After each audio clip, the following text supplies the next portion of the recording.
Observe చేస్తున్నారు గత కొంతకాలంగా రాష్ట్రంలో జరుగుతున్న మొత్తం ఈ దాడులు కావచ్చు, ఎక్కడెక్కడ జరుగుతున్న విధ్వంసాలు కావచ్చు, చేస్తున్న ఇవన్నీ కూడా మీరు అబ్జర్వ్ చేస్తున్నారు.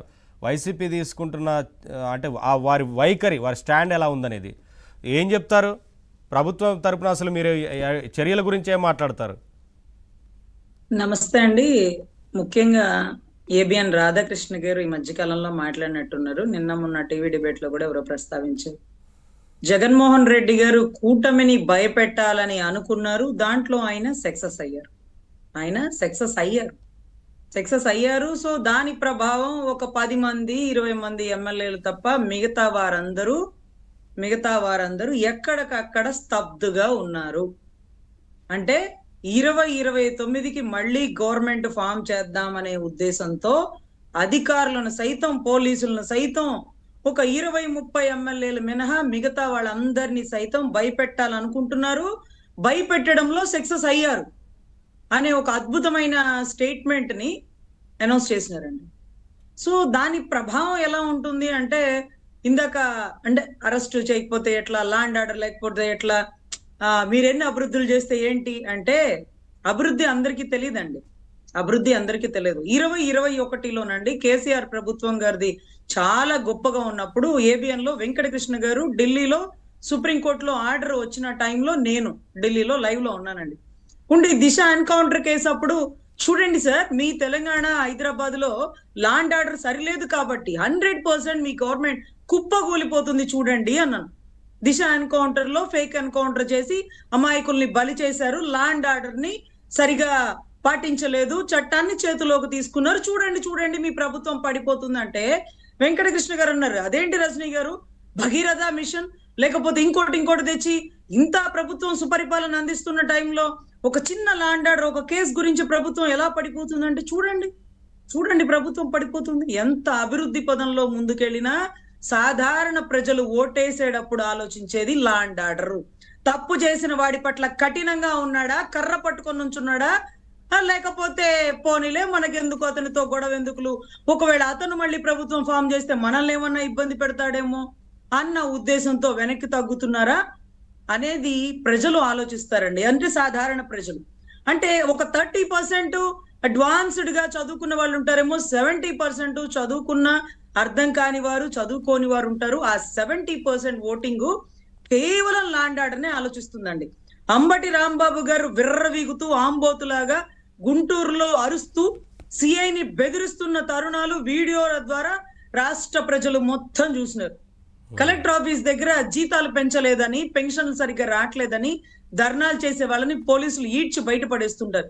సార్ మా పెన్షన్ రాలేదు అంటూ పోలీసుల దగ్గర వాగ్వివాదం చేస్తే, వాగ్వివాదం అంటే మాట మాట్లాడితేనే ఎత్తి జీవులు ఎక్కిస్తారే పోలీసు వాళ్ళు.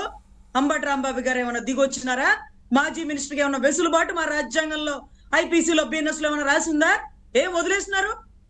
ఈ రోజు పేర్నాని గారు ల్యాండ్ ఆర్డర్ ఆయన మీద పెట్టిన సెక్షన్ 353 అనగానే, నేను ఐపీసీ ఏమో non bailable offence, public servant ని ఇబ్బంది పెడుతున్న ఎందుకు వెసులుబాటు కల్పిస్తున్నారు ప్రతి సందర్భంలో చెప్పండి సార్. బిఎన్ఎస్ 353 పెట్టారు, బిఎన్ఎస్ 353 సబ్ క్లాస్ 2 వచ్చింది, 196 సబ్ క్లాస్ 1 వచ్చింది.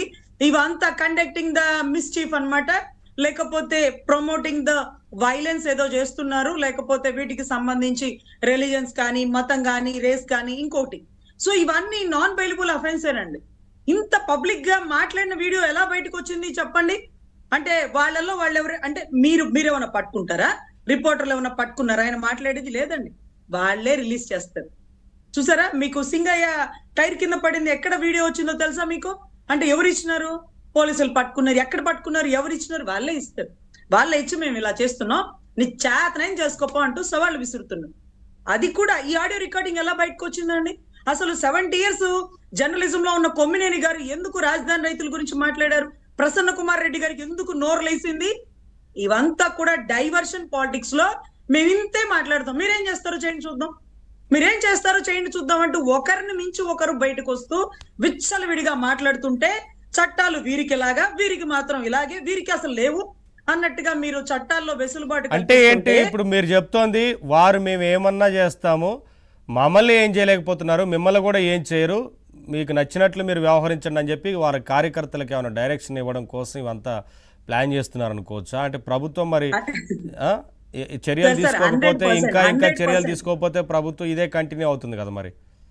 సార్ 100% ఒక మెసేజ్ ఇస్తున్నట్టే సార్ పబ్లిక్. మీకు వివేకానంద రెడ్డి గారి మర్డర్ కేసు కూడా గుండెపోటు అని చెప్పిన వారు మూతి మీద ఒక కండువా పెట్టో లేకపోతే ఒక దిండు పెట్టో గుండెపోటు చేసి చూపించగలరు, వారు అంత అసాధ్యులు.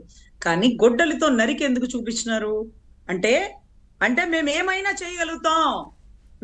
చేయగలుగుతాం, దాన్ని ఏం చేస్తారో చూడండి అంటూ పబ్లిక్ ఒక మెసేజ్ ఇచ్చినట్టేగా. అంత కిరాతకంగా నరికితే పులివెందల వారు ఓటేసేటప్పుడు ఆ దృశ్యాన్ని గుర్తు తెచ్చుకుంటూ చిన్నాయన నరికిన దృశ్యం, ఓరి నాయనో ఈ ఫ్యాక్షన్ ఫ్యామిలీతో మనకొద్దు ఓటేసేస్తే పోతుంది అంటూ భయభ్రాంతులకు గురి చేస్తున్నటువంటి దృశ్యం. అంటే ఆ కేసులోనే ఏమీ చేయలేదు, నిన్న మొన్న మీరు నరికేస్తే ఏమవుతుంది? సిబిఐ ఏం చేయలేదు, ఏమవుతుంది? సిట్ ఏం చేస్తుంది? కూర్చుంటది, లేచి నుంచుంటదా? 3-4 నెలల నుంచి తెర మీదకి ఎంతో మందిని తెస్తున్నారు, వీళ్ళెవరో కూడా మాకు తెలియదు. ఐఐటి పిల్లల్ని తెస్తున్నారు, ఇంతమందిని తెస్తున్నారే. జే బ్రాండ్స్ అధినేత ఎవరు ఆప్షన్స్ లేకుండా ఆన్సర్ చెప్తారండి మా ఆంధ్ర రాష్ట్ర ప్రజలు.